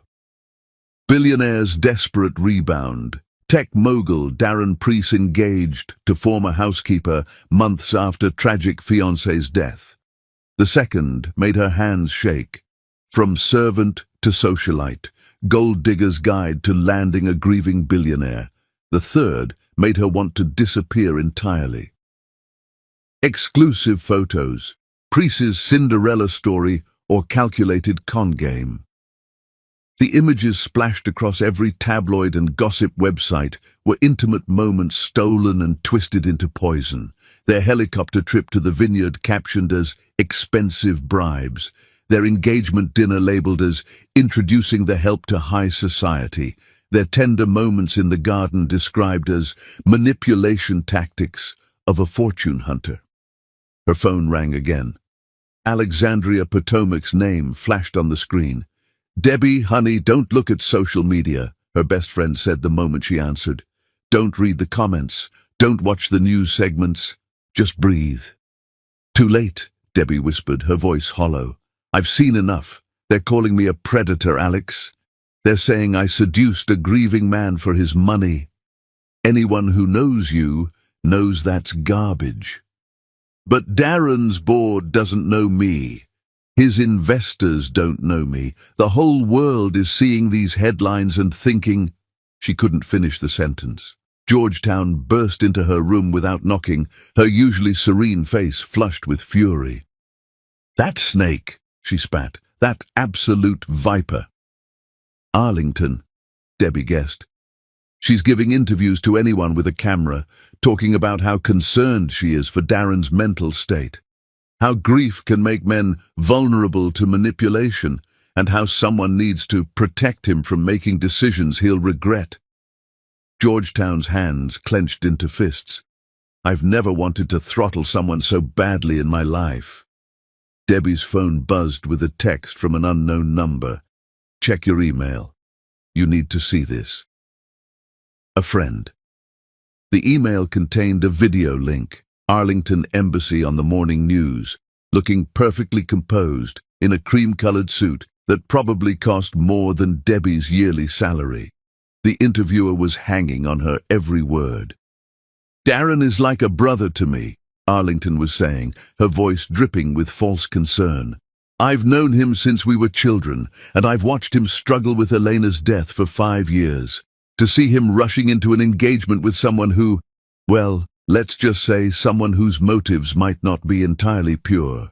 It breaks my heart. Are you suggesting Ms. Bell is only interested in Mr. Priest's money? Arlington's smile was poison wrapped in silk. I'm suggesting that a man in his emotional state needs protection from those who might take advantage of his vulnerability. Darren is worth billions, and some people will do anything for that kind of security. The interviewer leaned forward conspiratorially. Sources close to the family suggest Miss Bell was specifically seeking employment at the Priest estate, that this relationship might have been calculated from the beginning. I couldn't possibly comment on that, Arlington replied, her tone suggesting she could comment extensively. But I will say that Elena was the love of Darren's life. Their relationship was built over years of shared history, common values, and genuine compatibility. This situation seems to be moving remarkably fast for a man who spent 5 years in mourning. Debbie's hands shook as she closed the laptop. Every word was designed to plant seeds of doubt, to make the world, and maybe Darren himself, question whether their love was real. A soft knock made her look up. Darren stood in her doorway, his face pale and his eyes dark with fury. He held a tablet displaying the morning's headlines, his knuckles white where he gripped the device. I've called my legal team, he said without preamble. We're suing every publication that's printed lies about you. I've also had Langley trace the leak, the photos, the inside sources, all of it. And, his jaw clenched, Rockville Senate? He hired private investigators to follow us, fed information to journalists, even paid Arlington to give that interview this morning. Why? Debbie felt sick. Why would he do this to us? Because I refused to sell him my tech patents last year, because he's been trying to destroy my company for months and failing, because he knows that attacking you is the surest way to hurt me. Darren's voice was deadly quiet. He's using our love as a weapon. Georgetown cleared her throat diplomatically. I'll leave you two to talk. But remember, this too shall pass. Love like yours doesn't break under pressure. It gets stronger. When they were alone, Darren set down the tablet and pulled Debbie into his arms. She melted against him, drawing strength from his solid warmth.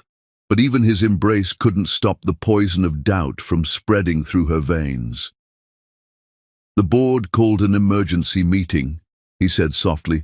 Stock prices are dropping because investors are worried about my judgment. There's talk of a hostile takeover if I don't stabilize the situation. What does that mean? It means they want me to end our engagement. publicly distance myself from you to restore confidence in my leadership." Debbie pulled back to look at him, her heart breaking at the pain in his eyes. Maybe they're right. Maybe this is moving too fast. Maybe... Don't! His hands framed her face, thumbs brushing away tears she didn't realize were falling. "Don't let them make you doubt what we have. I love you, Debbie Bell.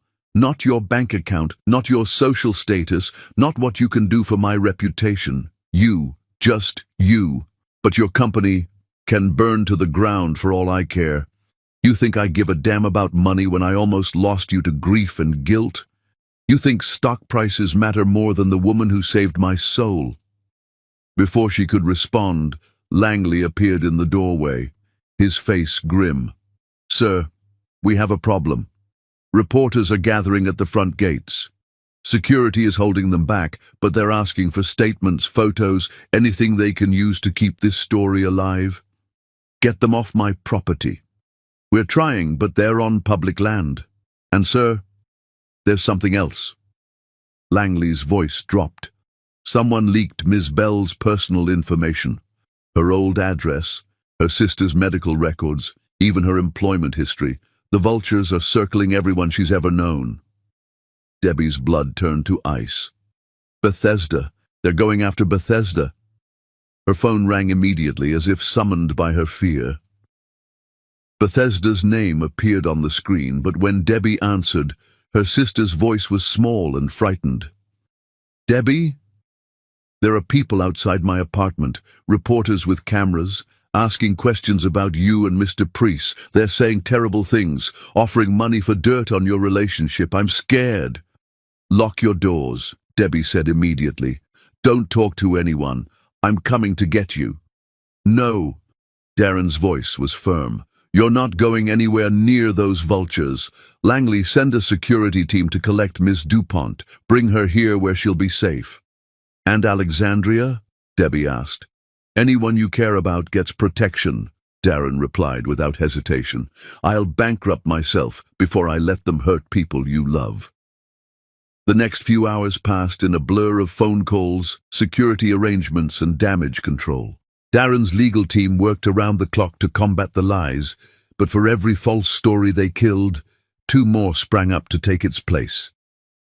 The internet had turned their love story into a feeding frenzy, and truth was irrelevant when speculation sold more papers. By evening, Bethesda and Alexandria were safe at the estate, but the cost was becoming clear. Darren's company stock had dropped 15%. 3 major investors had pulled out of upcoming deals. The board was in emergency session, discussing options that ranged from forced resignation to complete restructuring. "This is my fault," Debbie said as they sat in his study, watching the news coverage that painted her as everything from a calculating gold digger to a home-wrecking opportunist. "If I hadn't come here, if I hadn't fallen in love with you—" "Then I'd still be half dead," Darren interrupted. "Living in this beautiful mausoleum, too broken to remember what happiness felt like. You gave me back my life, Debbie. I won't let anyone make me apologize for that. But at what cost? Your company, your reputation, everything you've built can be rebuilt. But you—" He turned to face her fully, his eyes blazing with intensity. "You're irreplaceable. What we have is irreplaceable. I'd rather lose everything else than lose you." A soft knock interrupted them. Montgomery Capital entered, his usually cheerful face grave with concern. "The board voted," he announced without preamble. "They're demanding your resignation as CEO unless you publicly end the engagement within 48 hours. "Let them demand," Darren replied coldly. "I built that company from nothing. I can do it again." "Darren, be realistic. Rockville Senate is orchestrating a hostile takeover. If you don't give the board what they want, they'll side with him. You'll lose everything, the company, the foundation, even this house. Then I'll lose it all." Darren's voice was steel wrapped in velvet. "But I won't lose her." Montgomery's expression softened. "I know you love her. We all do. But maybe there's another way. A strategic retreat until this blows over. No. Debbie stood abruptly, her decision crystallizing like ice in her chest. No, there's only one way to stop this. Both men turned to stare at her, and she saw the exact moment Darren realized what she was thinking. "Don't," he said, his voice rough with panic. "Don't even think about it." "It's the only way," she said softly, her heart breaking even as she spoke the words. "As long as we're together, they'll keep attacking. As long as I'm here, your life will be under siege. But if I leave, I'll come after you. If I leave and make it clear that I'm the one ending this, that I was overwhelmed by the pressure and decided I wasn't ready for this life." She swallowed hard. "They'll paint me as a coward instead of a gold digger. You'll look like the victim instead of the fool. Your reputation can recover." "I don't care about my reputation." "But I care about you," she replied, tears streaming down her face. "I care about your company, your foundation, all the good you do in this world. I won't be the reason it all gets destroyed. Debbie, please." "I love you," she said, the words torn from her soul. "I love you so much that I'm willing to walk away to protect you. That's the measure of how much I love you." She was already moving toward the door, knowing that if she stayed another moment, her resolve would crumble completely. "If you leave," Darren called after her, his voice breaking, "you take my heart with you." "Then I'll guard it with my life," she whispered without turning around, "until it's safe for us to be together again." But even as she said the words, she wondered if that day would ever come. Love might be worth fighting for, but sometimes the bravest thing you could do was surrender, even when surrender felt like dying, especially then. Chapter 8. The Darkness Before Dawn. The cruelest kind of darkness is the one that comes after you've tasted light, when you know exactly what you're missing and every breath reminds you of what you've lost. 3 weeks, 21 days, 504 hours since Debbie Bell walked out of Darren Preece's life to save it, and every second felt like a blade twisting in his chest. The Preece estate had never felt more like a mausoleum. Darren wandered its halls like a spectre, haunting his own existence, moving from room to room without purpose, eating meals he couldn't taste, attending meetings where words flowed around him like meaningless noise. The board had been satisfied with the amicable separation, stock prices had stabilized, and Rockville Senate's hostile takeover had been thwarted. Everyone thought he'd won. Everyone was wrong. "Sir?" Langley Pentagon appeared in the doorway of the study, his voice carefully neutral. "The quarterly reports are ready for your review." Darren didn't look up from the window where he'd been staring at the garden for the past hour. The roses were blooming, the same roses Debbie had tended with such care, the same ones she'd cut for his desk every morning. Now they mocked him with their beauty, reminding him of hands that would never touch them again. "Sir?" "Cancel the rest of my meetings," Darren said finally. "I'm not fit for human company today." Langley's face softened with concern. "Perhaps you should call her, just to check." "She made her choice." The words came out sharper than intended, but Darren couldn't soften them. If he acknowledged how much he missed her, how every breath hurt without her, he'd break completely. "She decided I wasn't worth the fight."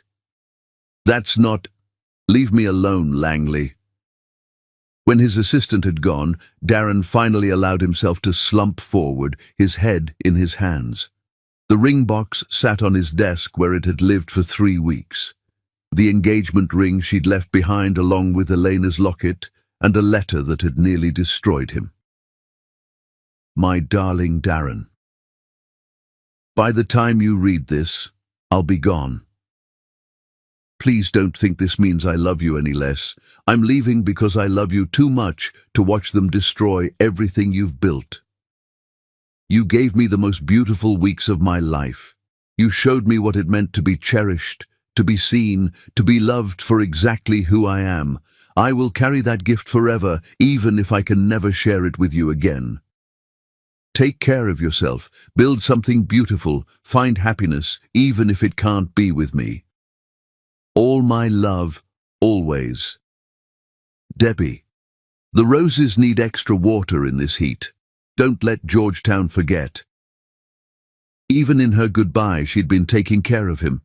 Across town, in a cramped studio apartment that felt like exile after the grandeur of the estate, Debbie Bell was learning that a broken heart was a physical thing, something that lived in your chest and made every movement ache.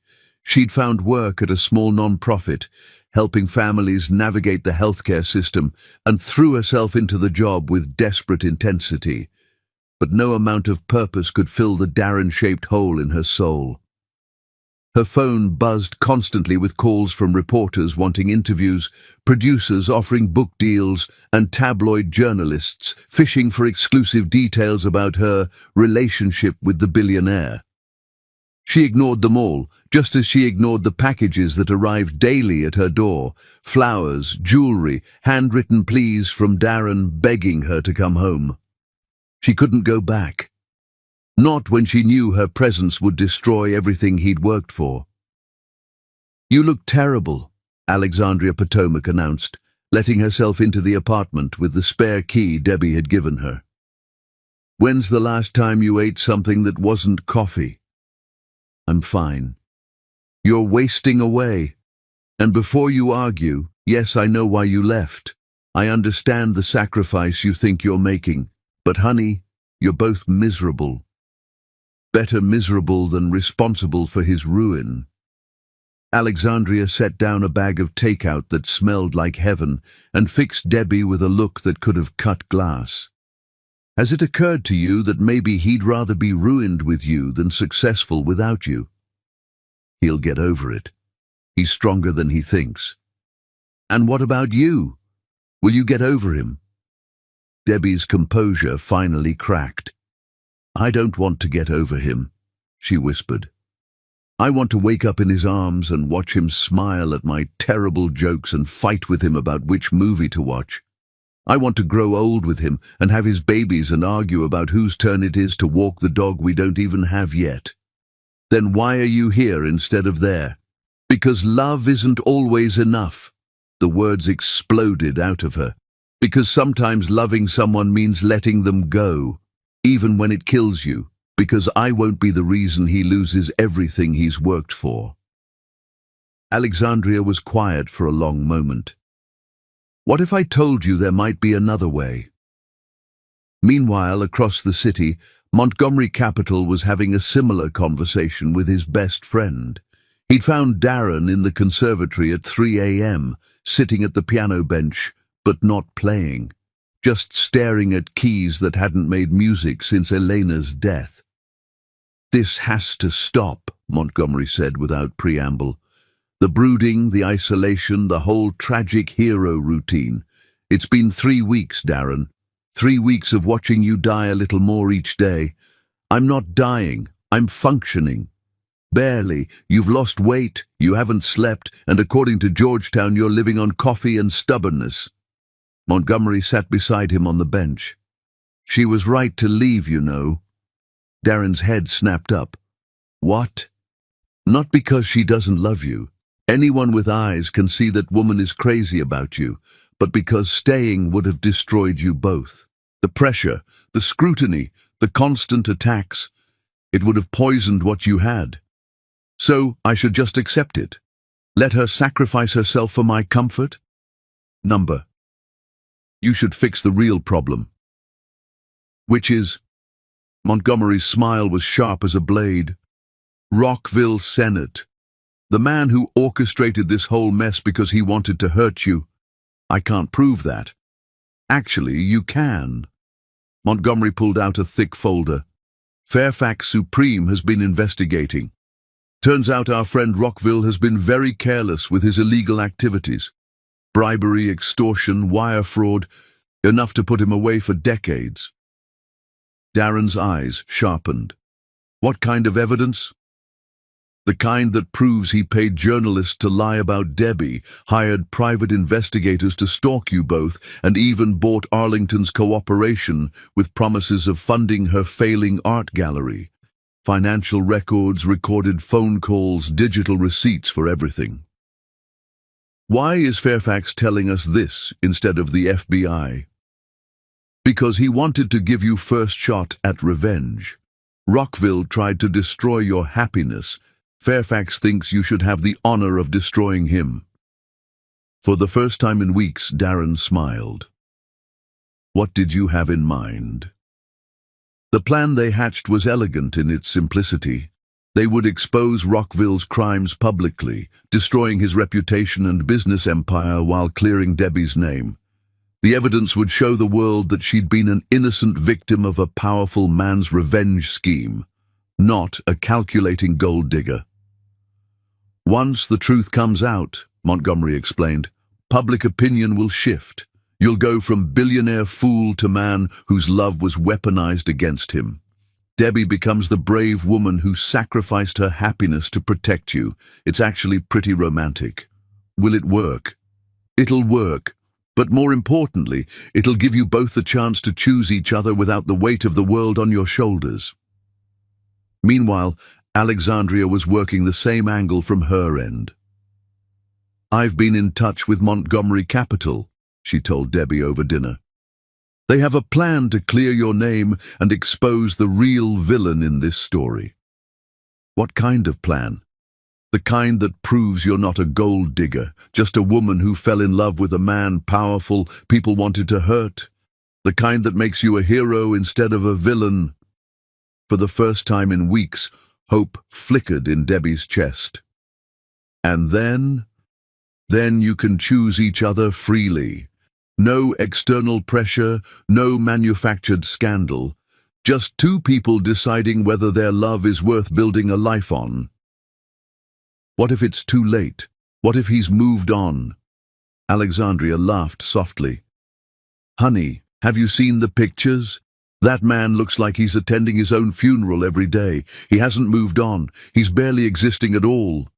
They set the plan in motion the next morning. Fairfax Supreme would deliver the evidence to federal prosecutors while simultaneously releasing key documents to trusted journalists. By evening, the real story would dominate front-page news, and by morning, Rockville Senate would be in handcuffs. Darren spent the day in nervous preparation, writing a speech he planned to deliver once the truth came out, words that would hopefully convince Debbie to come home where she belonged. He had flowers delivered to her apartment, not the elaborate arrangements he'd been sending, but simple daisies because she'd once mentioned they were her favorite. Everything was ready. The evidence was compiled, the journalists were briefed, and the FBI was standing by. Tomorrow, their nightmare would be over. That's when Debbie's phone rang. Debbie Bell? The voice was unfamiliar, carefully neutral. Speaking. You need to come to Warehouse District Pier 47 immediately. Come alone and don't call anyone. I'm sorry. Who is this? Someone who has your sister. The blood drained from Debbie's face. What? Bethesda DuPont. Pretty girl, recovering from surgery. She's safe for now, but that could change very quickly if you don't follow instructions. If you hurt her, whether she gets hurt depends entirely on you. Pier 47, 1 hour, come alone or she dies. And Ms. Bell, when you arrive, you'll be signing a sworn statement about your relationship with Darren Preece. A statement that confirms you manipulated a grieving man for financial gain, refuse, and your sister pays the price. The line went dead. Debbie stared at the phone with shaking hands, her mind racing. Bethesda had been staying with friends, trying to recover from the media circus while finishing her physical therapy. Someone had taken her, was using her as leverage to force a confession that would destroy Darren permanently. She thought about calling him, about calling the police, about calling anyone who could help. But the voice had been clear. Come alone or Bethesda dies. 30 minutes later, she was driving toward the Warehouse District with tears streaming down her face and a heart full of despair. Just when hope had returned, just when freedom had seemed possible, the nightmare was starting all over again. And this time, she might lose more than just the man she loved. This time, she might lose everything. Chapter 9. Fighting for Forever. The measure of love isn't how far you'll go for someone when the path is easy. It's how many walls you'll tear down with your bare hands when everything you hold dear is threatened. Darren was reviewing the final evidence package when Georgetown burst into his study, her face white with terror and her silver hair disheveled from running. "He took her!" she gasped, clutching the doorframe for support. "That monster took Bethesda!" The blood in Darren's veins turned to ice. "What are you talking about?" Alexandria just called. Bethesda was walking home from physical therapy when a black van pulled up. 3 men grabbed her off the street in broad daylight. Georgetown's voice broke. Alexandria tried calling Debbie to warn her, but her phone goes straight to voicemail. Darren was already reaching for his phone, dialing Debbie's number with hands that shook with barely controlled fury. When it went to voicemail, he tried again, and again. "Sir?" Langley Pentagon appeared in the doorway, drawn by the commotion. "What's happening?"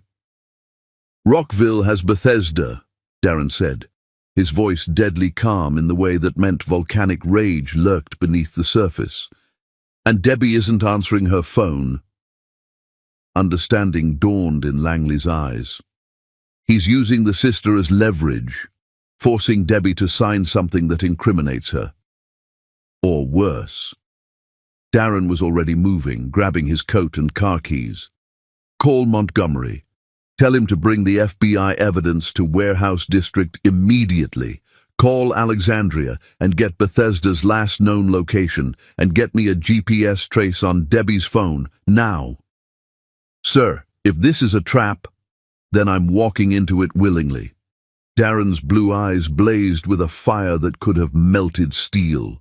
"No one threatens my family. No one."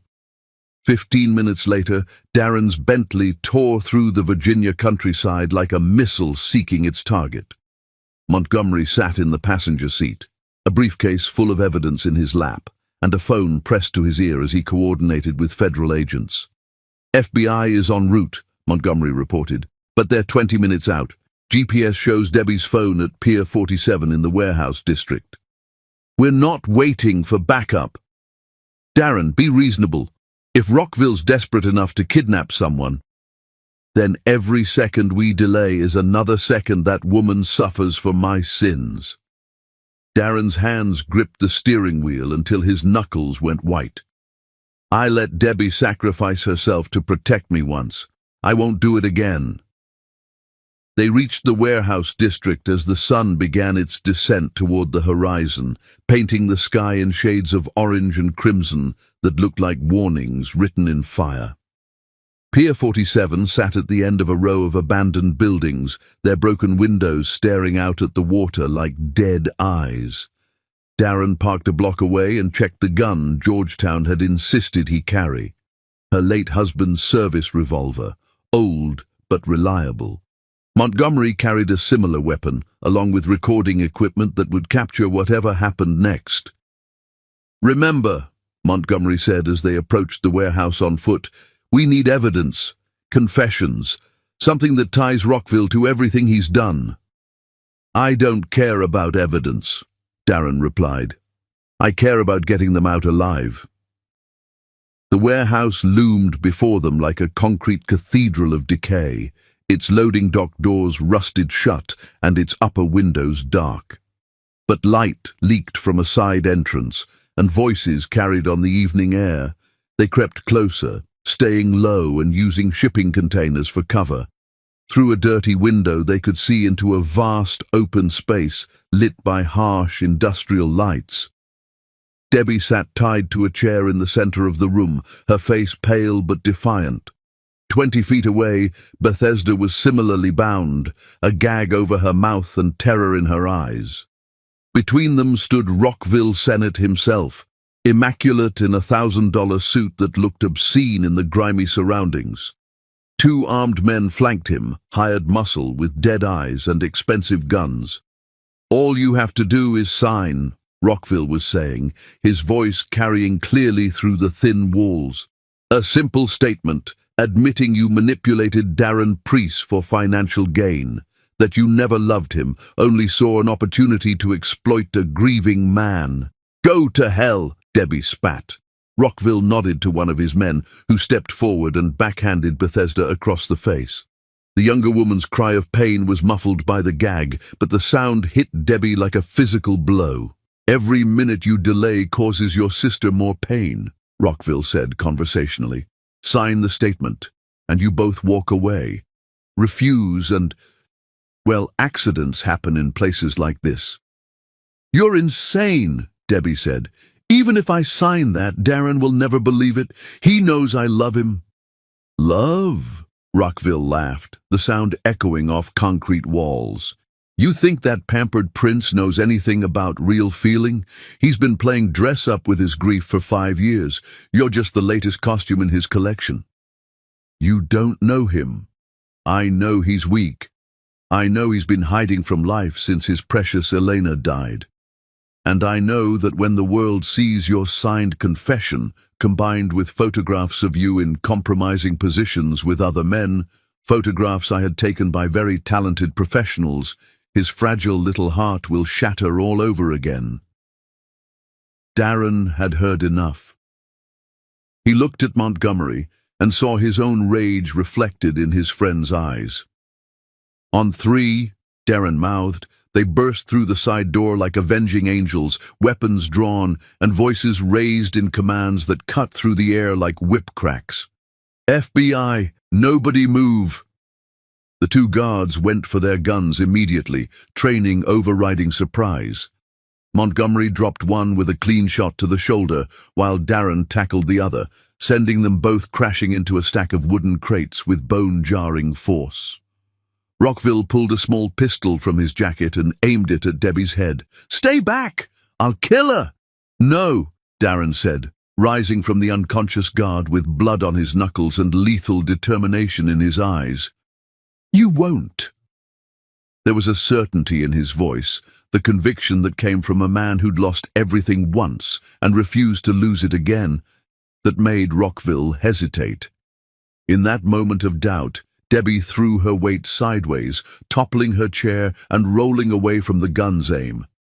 Darren fired once, the bullet taking Rockville in the wrist and sending his weapon spinning across the concrete floor.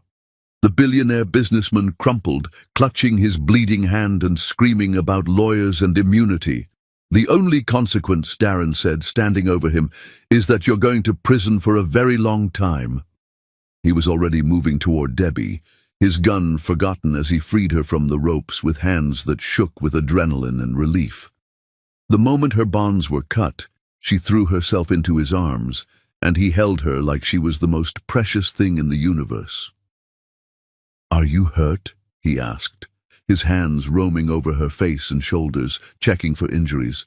"I'm okay, but Bethesda—" Montgomery was already freeing her sister, his voice gentle as he assured her she was safe. The younger woman sobbed with relief as the gag came off, and Debbie rushed to hold her. "How did you find us?" Debbie asked through her tears. "I'll always find you," Darren replied simply. "No matter where you are, no matter who tries to keep us apart, I'll always come for you." The FBI arrived as promised, taking Rockville and his hired muscle into custody while EMTs checked everyone for injuries. Montgomery handed over the evidence briefcase, explaining how they'd tracked the criminal conspiracy from beginning to end. "This should put him away for 20 to life," the lead agent told Darren. "Wire fraud, kidnapping, extortion, conspiracy, you name it, he's guilty of it." As the authorities cleaned up the scene, Darren and Debbie found themselves alone on the pier, watching the sun set over water that reflected the sky like molten gold. She was still shaking from the ordeal, and he kept one arm around her waist, anchoring her to safety. You risked everything to save us, she said softly. Your safety, your life. You could have been killed. What's the point of being safe if you're not here to share it with me?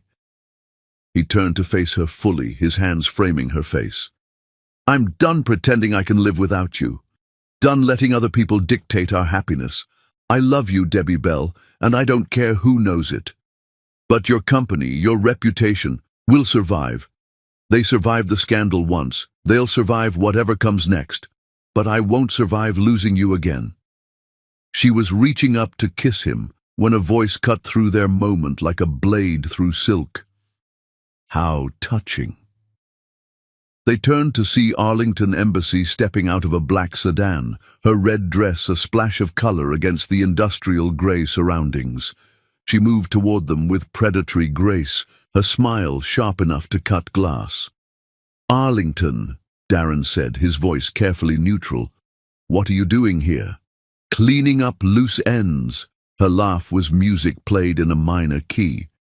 Did you really think exposing Rockville would solve all your problems, that you could just ride off into the sunset with your little housemaid? The media will retract their stories once the truth comes out, Debbie said. Everyone will know I was set up. Will they? Arlington's smile widened. Even when they learn about the baby? The words hit like physical blows. Darren went rigid beside her, and Debbie felt the world tilt on its axis. What baby? Darren's voice was barely above a whisper.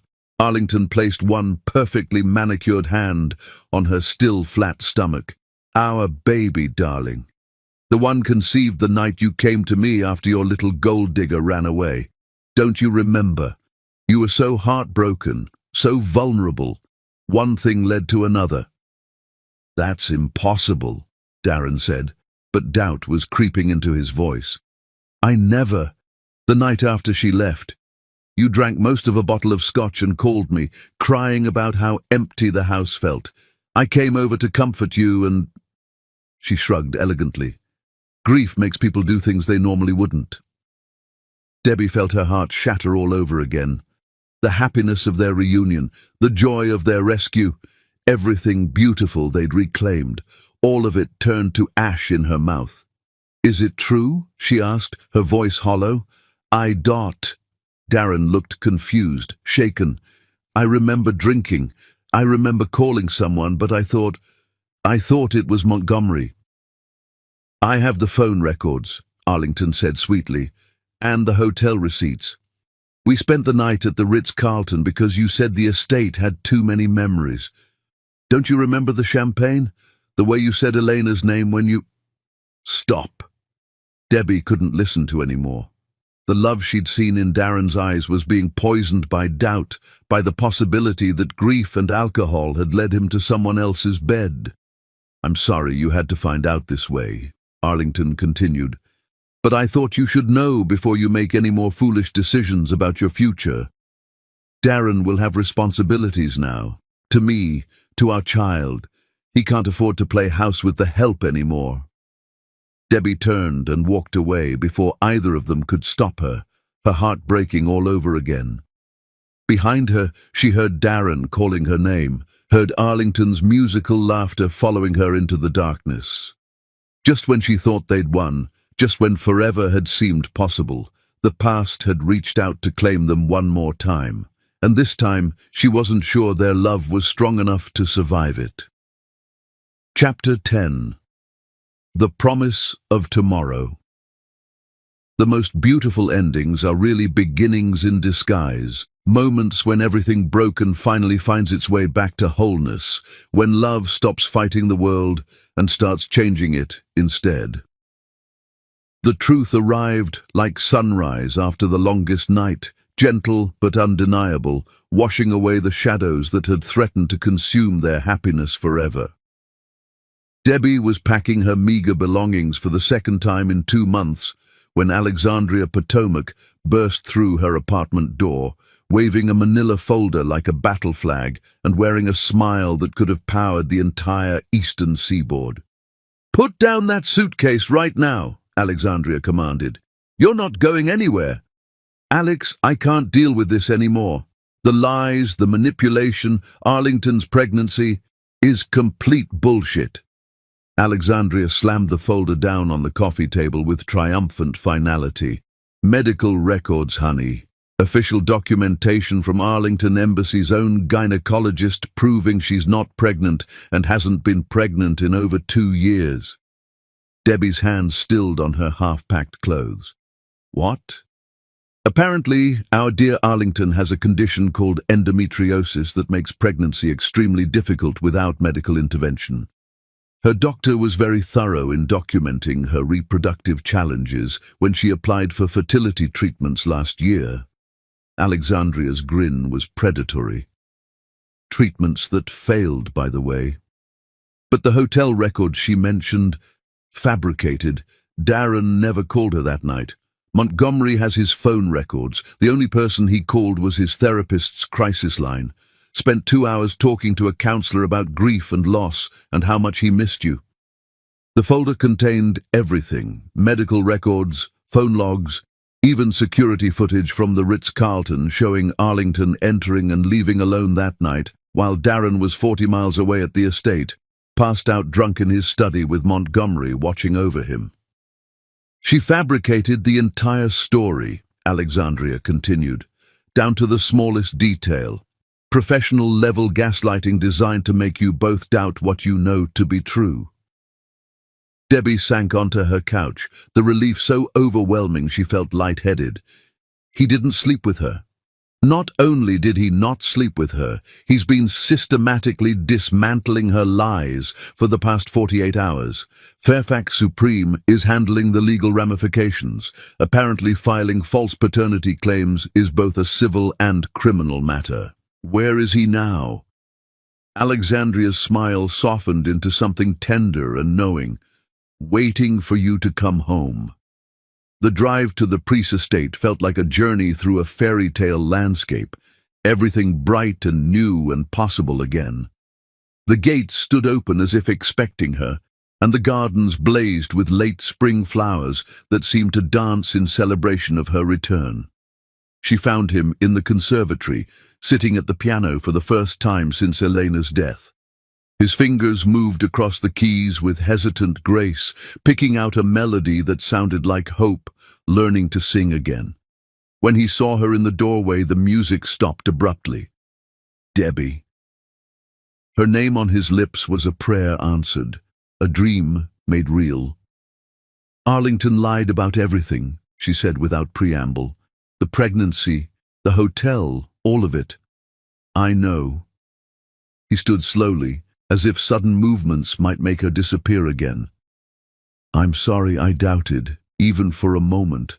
I'm sorry I let her poison what we have with her lies. You were protecting yourself. After everything you've been through, of course you'd question. No. He moved toward her with deliberate steps, his blue eyes blazing with intensity. I should have known immediately that it was impossible. Not because I didn't sleep with her, but because sleeping with anyone else would have been a betrayal of what I feel for you. My heart, my body, my soul, they all belong to you now, completely and forever. When he reached her, he dropped to one knee right there on the conservatory floor, pulling a ring box from his pocket with hands that trembled with emotion.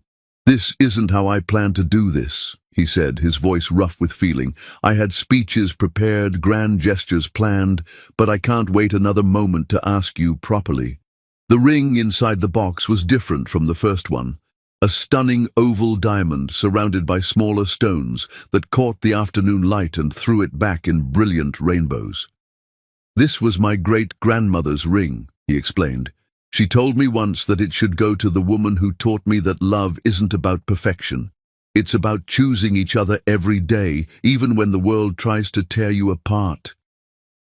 Darren, Debbie Bell, you are the strongest, most beautiful, most impossible woman I have ever known. You saved my life, not once but a dozen times.